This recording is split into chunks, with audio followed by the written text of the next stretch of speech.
Caille. Bon, salut les gars, ça tout le monde va bien.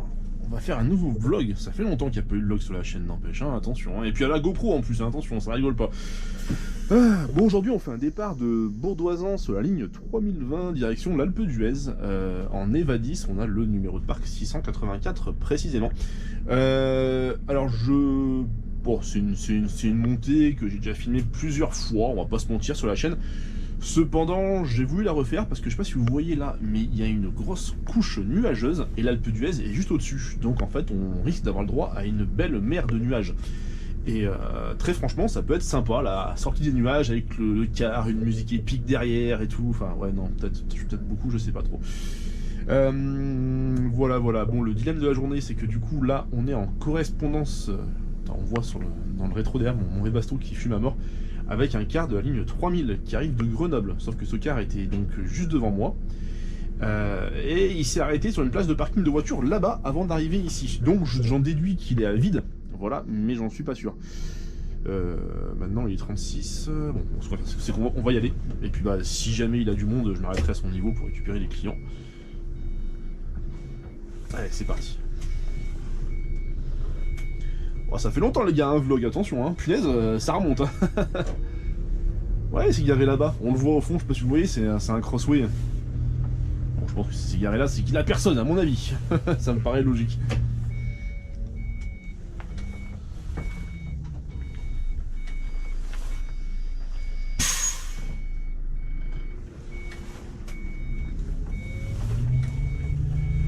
L'arrêt suivant, c'est donc l'arrêt Office de tourisme, qui est le deuxième arrêt de la commune de Bourdoisan. Ça n'a rien, c'est important. D'ailleurs, j'espère que j'aurai personne, parce que si jamais j'ai quelqu'un, ça veut dire que mon vlog il est foutu. D'ailleurs, c'est souvent comme ça en général, hein. Quand je prévois la caméra et tout, il y a toujours un truc qui se passe comme ça. Bon, après, c'est bon signe, hein, parce que du coup, bon, c'est une ligne, il faut qu'elle vive la ligne. Hein. S'il y a personne qui prend le bus, c'est pas intéressant. Non, il est pas dans son car, je sais pas ce qu'il fout. Non, son il est éteint, donc à mon avis, il est à vide. Je sais pas pourquoi il s'est garé là. On va regarder quand même de visu s'il y a personne dans le véhicule. Tac. Non, il est à vide, donc il avait personne. Bon, je pense qu'il a dû. Parce qu'au début, en fait, il m'est passé juste devant au rond-point et après j'ai vu qu'il a mis son clignotant devant la boulangerie qui est là-bas. Donc je pense qu'il est parti acheter ses croissants, le garçon. Ça se défend. Ça se défend. Qui ne l'a pas fait?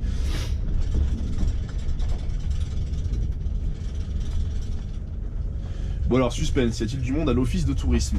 Ça a pas l'air. Attention.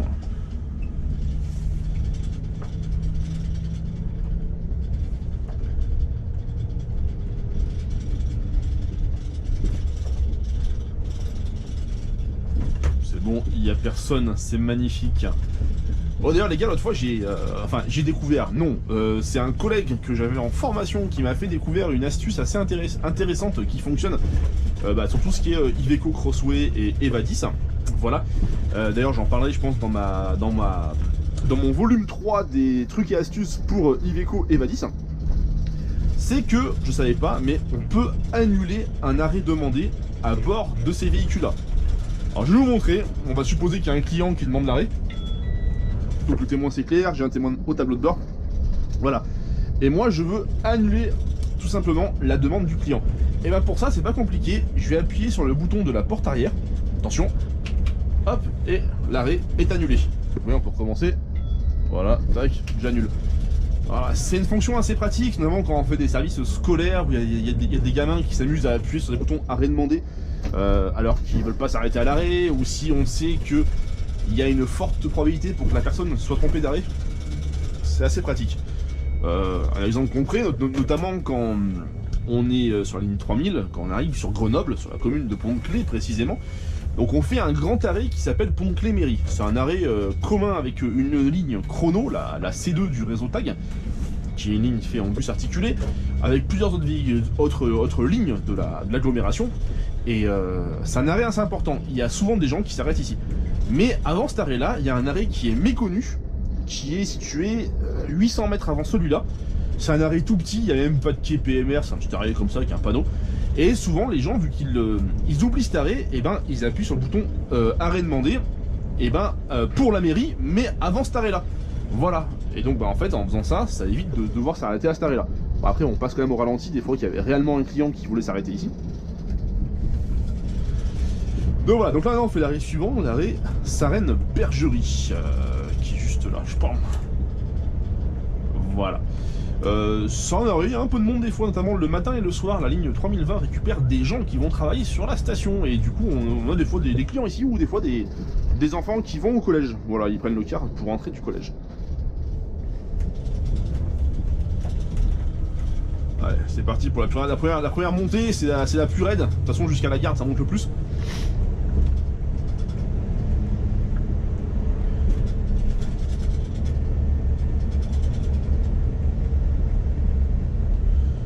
Donc pour cette partie-là, en fait, donc entre le début de la montée et le premier virage, donc le virage 21, en fait, je ne m'embête pas, tout simplement, je me mets en troisième, pied au plancher. Parce que je sais qu'avant, je m'amusais, en fait, soit à rester comme ça, en fait, à rester au max de la zone verte, ou soit à passer la quatrième constamment, mais en fait, les deux ne servent à rien. Voilà, et après on a reparlé avec un ingénieur de chez Iveco. Ça n'abîme pas le moteur parce qu'on est encore loin de la zone rouge, voilà, et puis c'est pour un court instant. Au final, le trajet entre le virage et le bas de la montée dure pas plus d'une minute, donc du coup voilà, c'est pour ça.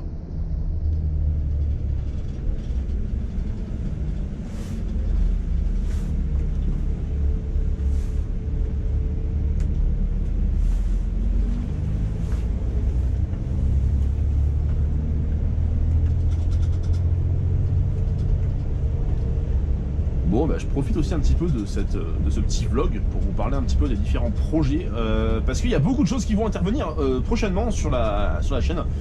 Alors déjà, pour commencer, le site web est en cours de préparation et il sera bientôt disponible. Attention, attention, attention, ça c'est cool, ça c'est une bonne nouvelle. Alors qu'est-ce qu'on va retrouver sur le site web? Alors déjà, on va retrouver toutes les vidéos de la chaîne YouTube, tout simplement. Hébergé sur le serveur donc du site web, voilà. L'intérêt, il est où? Bah, je sais pas, ça permet d'avoir un truc un peu plus confidentiel, on va dire, que YouTube, tout simplement. Il y aura également beaucoup de vidéos que je ne diffuse pas sur YouTube, des vidéos courtes, des vidéos un petit peu, on va dire, ratées, ou des vidéos simplement bonus, hein, voilà, je n'en dis pas plus, vous verrez ça à ce moment-là.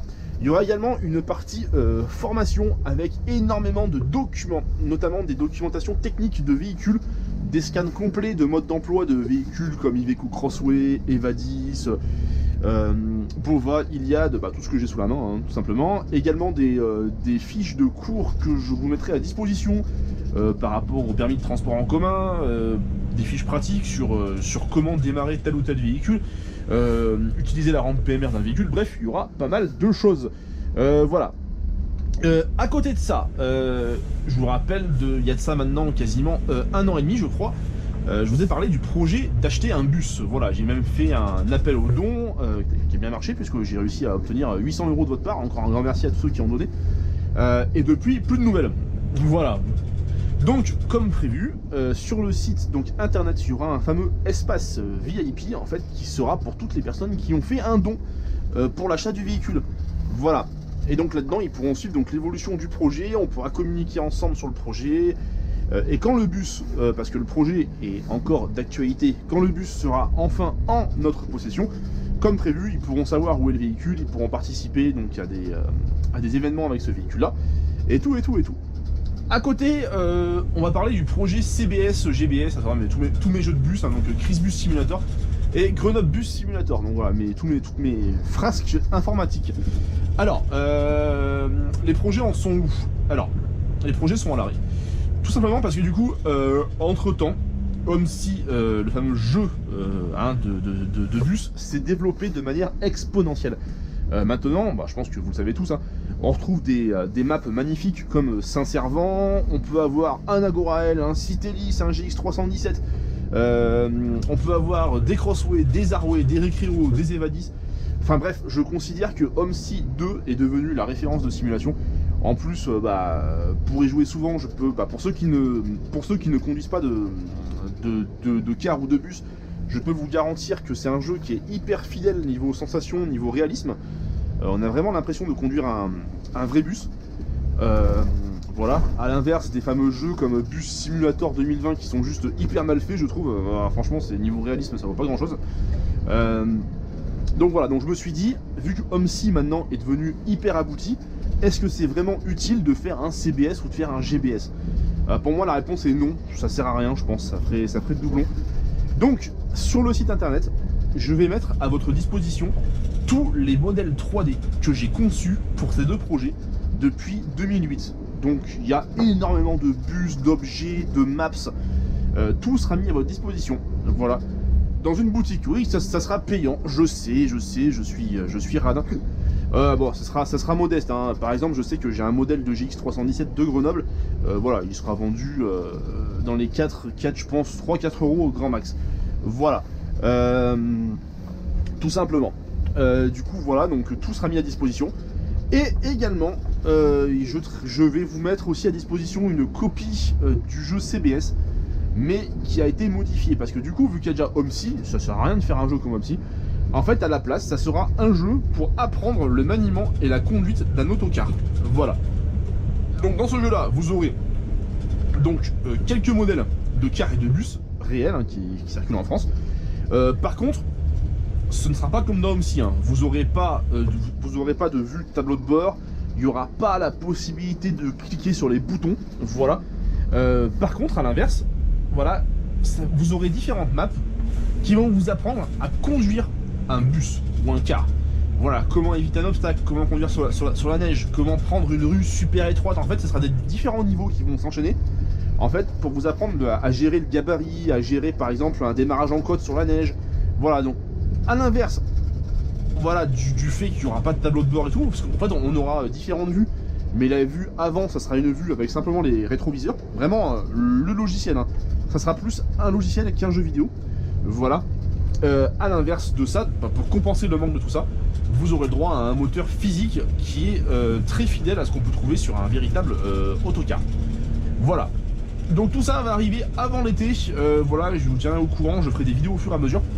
Voilà, et pour finir, dernière information aussi, donc parce que sur la boutique du site Chrisbus, en plus des modèles 3D, je vais me lancer dans la création de périphériques pour OMSI 2. Voilà. Je vais pas vous en parler plus que ça maintenant parce que le projet est encore assez confidentiel et il est encore assez jeune, on va dire. Mais bon, si vous faites dans votre tête la liaison, vous avez compris de quoi je parle. Voilà, voilà. Donc voilà un peu ce qui va arriver sur la chaîne dans les jours, les semaines et les mois à venir. Voilà. Et au passage, je pourrais répondre à une question qu'on me posait, je crois, en commentaire. Par rapport au live Twitch, j'en fais un demain, voilà, et je vais essayer d'en faire un à peu près par semaine. Voilà, c'est vrai que ça fait un bail que je me suis pas connecté à Twitch, même si le premier live avait quand même bien fonctionné, hein, donc du coup voilà. Mais c'est vrai que depuis j'ai pas eu l'occasion de le faire, et puis bon, j'avais un problème de téléphone aussi, qui était pété, donc je pouvais plus filmer. Voilà, donc là maintenant on arrive à l'arrêt du Ribot. Donc l'arrêt en sens montée donc, est situé juste là, et en sens descente, il est situé... Mon virage, attention.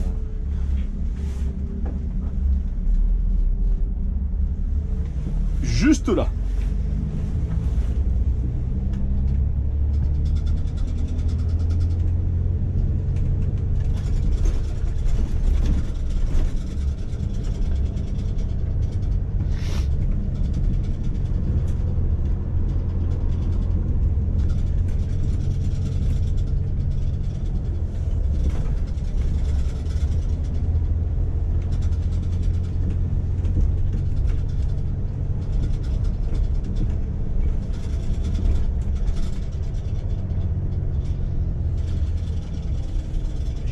Que la mer de nuages est quand même vachement haute, alors j'espère qu'on va arriver à la transpercer. Ah, ça c'est gentil.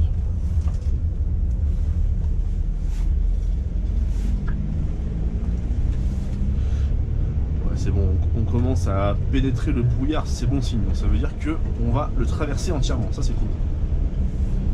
Petit passage de merde de vitesse au passage. Oh putain, c'est dégueulasse.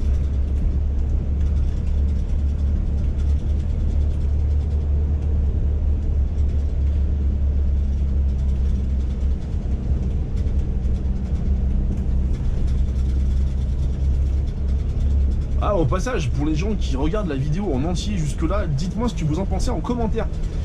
Par rapport à toutes les vidéos un peu vlog comme celle-ci, est-ce que vous préférez une vidéo comme celle-là en fait tout simplement, où vous avez le trajet en entier de A à Z, ou est-ce que vous préférez une vidéo où je coupe et je conserve que les meilleurs moments du trajet? Voilà, c'est... Après bon, il y aura toujours un débat là-dessus, il y a aussi un débat sur la caméra. Là je le fais sur la tête à la GoPro, et je sais qu'il y en a d'entre vous qui vont adorer et d'autres au contraire qui vont me dire j'aime pas du tout, c'est mieux quand tu l'accroches là par exemple la caméra, et le jour où je la mettrai là, il y en a qui me diront c'est super, et d'autres qui me diront ah mais non du coup c'est mieux sur la tête. Du coup c'est pour ça que j'essaye de faire un petit peu des deux de manière à satisfaire à tout le monde quoi, du coup.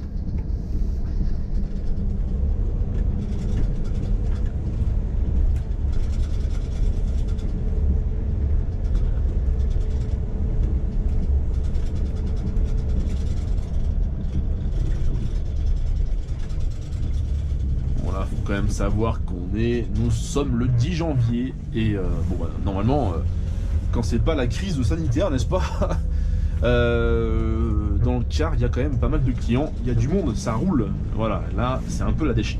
Bon, on rentre dans le brouillard, du coup je vais mettre mes anti-brouillard avant.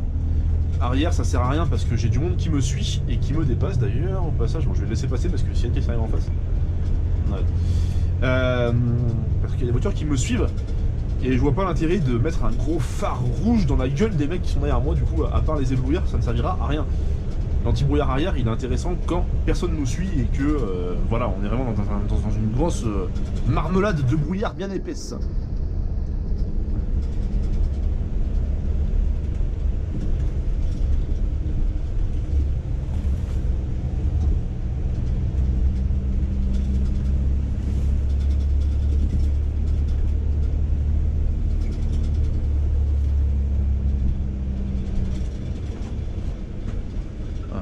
Qui arrive, alors est-ce qu'il va s'arrêter ou pas? Bon, non, ça va, ça passe crème, il s'arrête, nickel, c'est cool ça.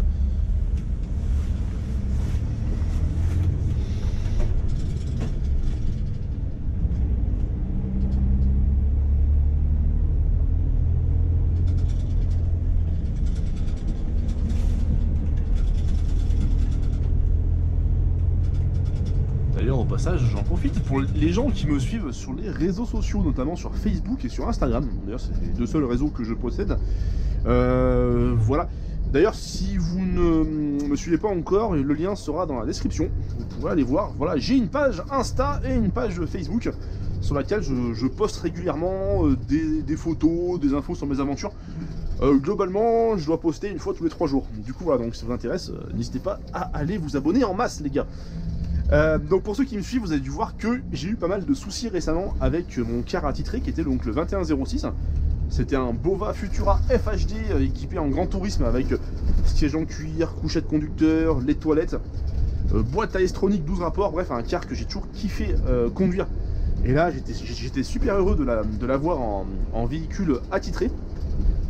Sauf que le véhicule avait une panne de chauffage autonome, donc ce qu'on appelle le Webasto. Une panne de chauffage arrière, quand je le mettais en marche, ça crachait de l'air froid avec la climatisation. Bon, un petit problème, je pense, de court-circuit. Et pour finir, les bouteilles d'air n'étant pas traitées contre le gel, et ben vu que tous les matins il fait entre moins 12 et moins 17 à l'Alpe d'Huez, et ben le car n'avait pas démarré. Pour vous dire, je venais à 6h10 démarrer le car. Et le car ne démarrait pas en fait, enfin ne pouvait pas partir parce que les bouteilles restaient gelées avant 8h10, donc 2 heures en fait à faire chauffer le car, ce qui est juste pas possible. Voilà, donc malheureusement j'ai dû l'abandonner pour récupérer un Nevadis. Bon, ça va bien aussi, on va pas se plaindre, hein, c'est... Voilà, au moins le matin t'arrives, tu démarres, le car il est déjà gonflé, tout roule. C'est juste royal quoi, du coup voilà. Mais c'est vrai que ça manque quand même du charme un peu des Bova avec le moteur DAF qui fait du bruit, la boîte 12 rapports et tout. Ah, à notre gauche, la navette à son terminus. Je sais pas s'il m'a vu. Voilà, bon malgré le Covid, il y a quand même une navette qui circule. Alors je sais pas comment ça marche, mais je crois que c'est... Normalement maintenant il y a 3 circuits, je crois que c'est A, B, C, je crois, un truc comme ça, à l'Alpe d'Huez. Et donc avec la crise, ils ont fait un seul grand circuit en fait, avec un seul véhicule. Au lieu de 3 ou 4 véhicules en temps normal. C'est quand même bizarre malgré tout. Hein. Et donc voilà, donc j'ai dû abandonner le 21h06. Parce que ça m'est arrivé une fois, bon, du coup mon départ de 7h05 le matin, je l'ai fait à la bourre, je l'ai fait à 7h30. Bon, ça arrive une fois, c'est pas grave. Mais après ça a recommencé 2 fois de suite, donc c'était plus possible. Hein. Enchaîner les retards comme ça, pour la clientèle, c'est juste pas possible. Non, je suis pas la navette. Hein.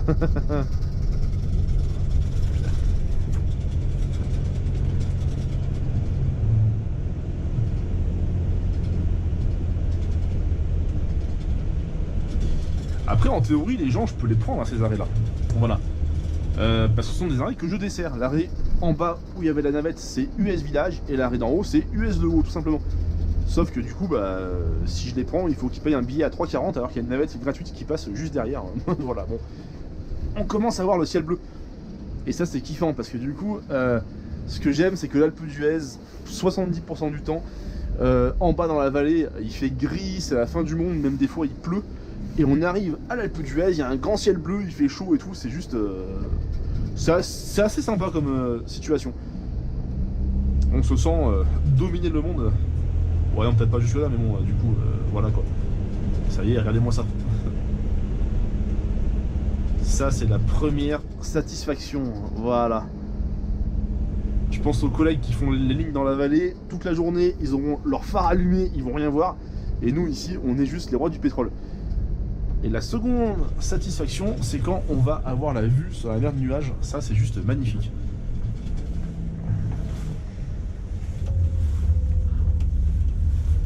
Alors les gars, je vous le dis franco, vu que je monte à vide, je ne fais pas la dépose dans la station complète. En gros, je vais directement aller me garer au dépôt VFD sans faire la dépose, parce que du coup, je vais pas la faire vu que j'ai personne, ça sert à rien. Donc, du coup, voilà.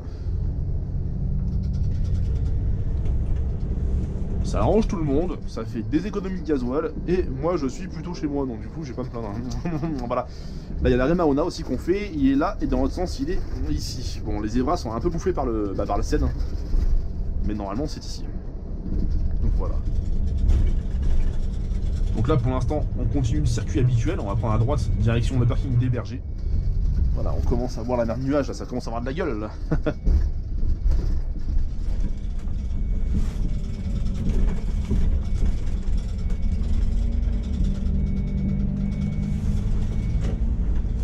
Avec malheureusement les remontées mécaniques à l'arrêt.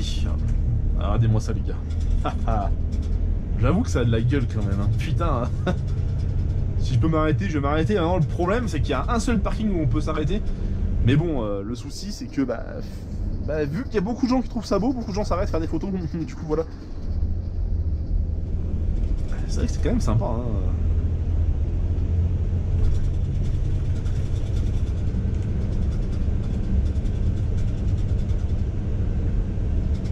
C'est assez marrant comme contraste en fait.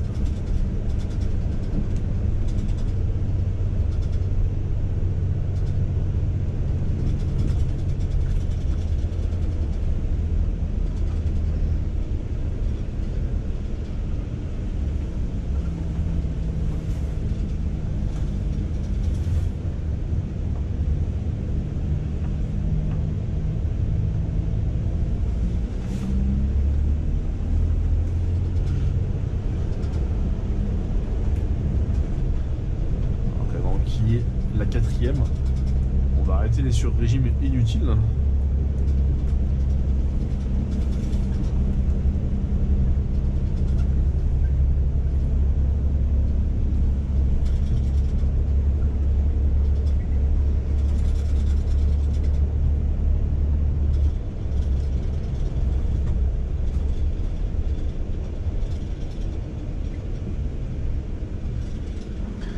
Mais ouais, c'est vrai que pour les remontées mécaniques, j'ai un peu du mal à comprendre la logique du gouvernement, parce que du coup, bon... Enfin, je sais pas. Enfin, je veux dire, je vois pas pourquoi est-ce qu'on peut entasser des gens à masse dans les... ah là, ah c'est magnifique. À balles dans les cars et dans les bus.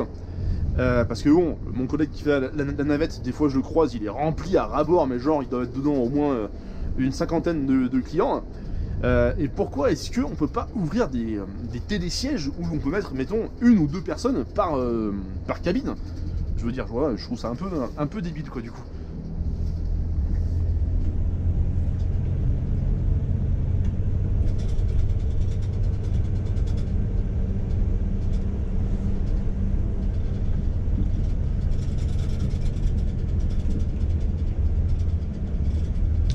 Ça a quand même de la gueule. Je vais essayer de m'arrêter, mais je sais pas si je vais pouvoir, parce que le souci, c'est que bah déjà, il y a du monde qui s'arrête en général. Et ensuite, c'est un parking qui sert de décharge de neige pour les camions en fait de la commune qui viennent vider en fait la neige ici. Donc si je me fous là, je risque un petit peu de les embêter. Bon, s'il y en a pas, je vais essayer. En plus, on est dimanche, je sais pas s'ils bossent le dimanche sur remarqué, on va voir. Mais je crois déjà qu'il y a personne d'arrêté, donc on va tenter quand même l'incruste si je peux, évidemment. Parce qu'avec le car, c'est pas facile. Hein. En voiture, c'est facile, mais avec le car, c'est pas. C'est pas facile, mais bon, allez, ça va le faire. Hein. Hop là, est-ce qu'il y a un camion qui arrive ou pas? Non, ça a pas l'air. Attention au porte-à-faux arrière, opportunité quand même. Tac.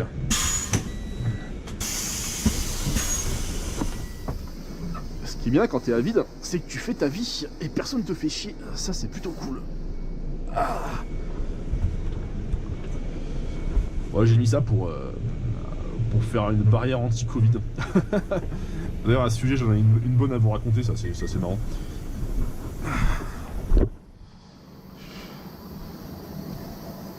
Parce que tout à l'heure, c'est vrai que en braquant, le porte-à-faux, il est passé un poil de cul du muret.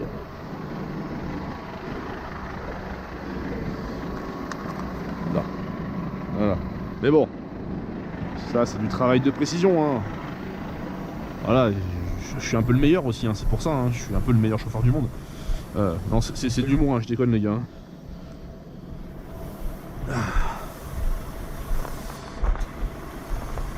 Ça a quand même de la gueule. Hein.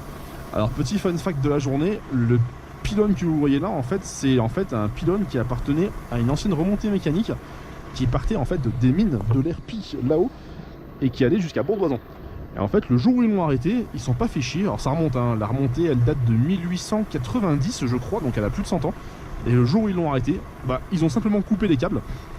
Donc voilà, donc si vous prenez la vallée en bas à pied, dans la forêt, vous pouvez retrouver des anciennes, des wagonnets en fait, qui étaient accrochés, je sais pas comment ça s'appelle, c'est un nom je crois, hein, des voitures on va dire qui étaient accrochées au câble. Tout le câble est encore là. Et après, en montant là-haut, on va retrouver d'autres pylônes jusqu'à arriver à Bourdoisan. Voilà. Et là, ils ont un projet pour dans 2 ou 3 ans en fait de faire une remontée mécanique, bah du coup, qui relierait Bourdoisan en fait à l'Alpe d'Huez. Voilà. C'est un projet avec le conseil général qui apparemment qui est assez abouti si j'ai bien compris. Voilà. Et qui du coup risque de menacer la ligne 3020. Après, je ne pense pas non plus que ça va la détruire. Puisque je pense que s'ils font une remontée mécanique, elle partira de Bourdoisan et elle arrivera au Berger comme celle-là.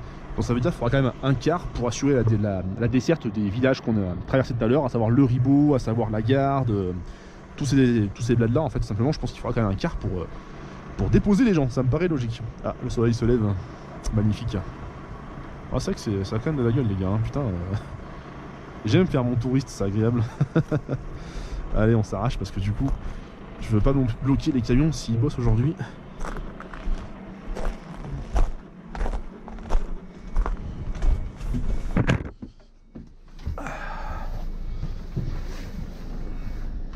Hop.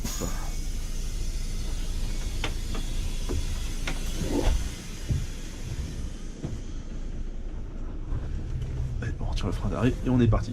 D'ailleurs, à ce sujet au niveau des freins d'arrêt, alors c'est assez marrant parce que du coup, enfin c'est marrant, non c'est pas marrant, mais sur les Iveco, de base, si vous laissez votre car arrêter plus de 5 minutes avec le frein de parc enclenché, et ben il va s'arrêter, pardon, désolé, il va s'arrêter automatiquement. Voilà, c'est un système qui permet en fait d'éviter de polluer ou de consommer de manière inutile, et c'est tout à fait louable.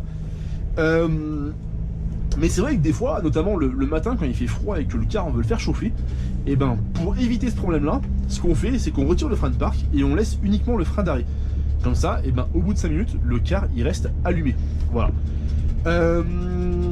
Sauf que ma copine elle a un Crossway attitré et ça lui est arrivé, du coup elle a fait ça et le frein d'arrêt il s'est enlevé.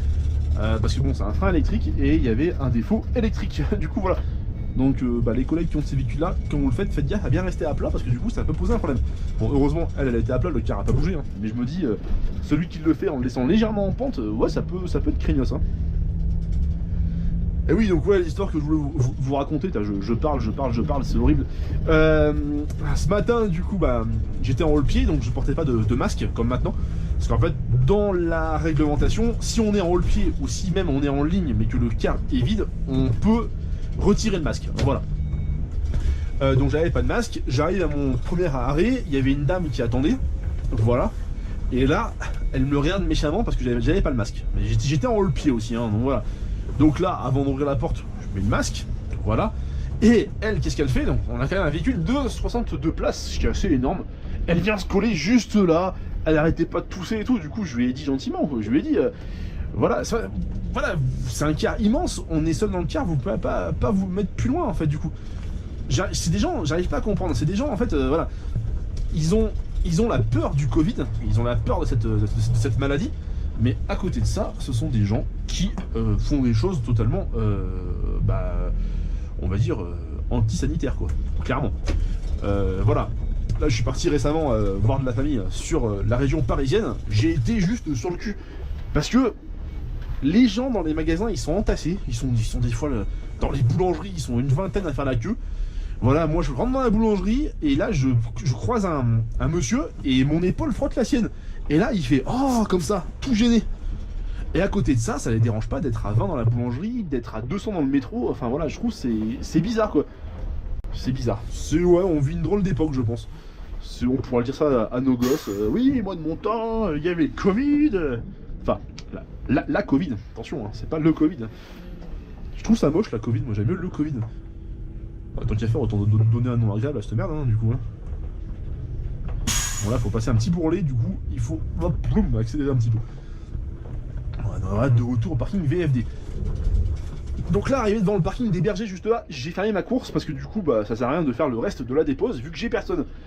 Si j'aurais eu du monde, la dépose classique, ça aurait été après les bergers de faire le palais des sports, après de faire la place Jean Moulin, ce qu'on appelle le rond-point de l'étendard, aller au rond-point des pistes en haut de la station et redescendre à la place Paganon. Voilà. Hop, allez, on est bien ici. Donc là, je me gare comme ça, parce qu'on est en journée. Je vais essayer de moteur refroidir un petit peu, parce qu'on a quand même fait une belle montée.